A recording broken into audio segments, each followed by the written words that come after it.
ఓం నమో వెంకటేశాయ.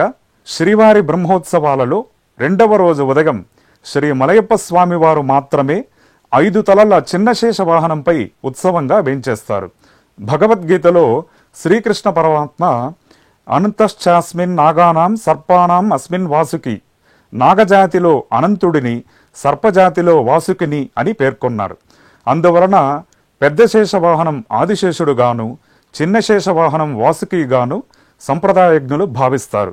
క్షీరసాగరంలో ఎల్లప్పుడూ శేషుని మీద శయనించే స్వామి మళ్లీ ప్రీతితో రెండవసారి దర్శనమిస్తున్నాడని పురాణాలు కీర్తిస్తున్నాయి.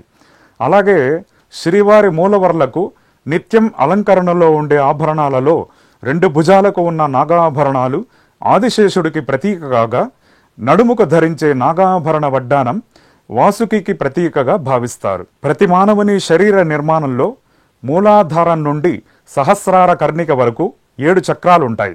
మూలాధార చక్రం నుండి సహస్రార చక్రం వరకు కుండలిని శక్తి అనే సుషుమ్నా నాడి సర్పాకారంలో ఉంటుంది. చిన్న శేష వాహనంపై శ్రీవారిని దర్శించి ధ్యానించే భక్తులకు వారి మనోవృత్తులు శ్రీనివాసుని అధీనమై అభిముఖులవుతాయి. అటువంటి భక్తినిలోని కుండలిని సర్పరూపపు శిరస్సు సహస్రారంలోనూ తోక మూలాధారంలోనూ నిలుస్తాయి. ఆనాడు మానవుడు మాధవునికి నిజమైన సేవకుడవుతాడు. ఆ దివ్య చైతన్యం మహాప్రభావం ప్రసరించే పర్వతం శేషాచల పర్వతం. చిన్న శేష వాహనంపై శ్రీవారిని దర్శించిన భక్తులకు కుండలిని యోగ సిద్ధి ఫలాలు లభిస్తాయి.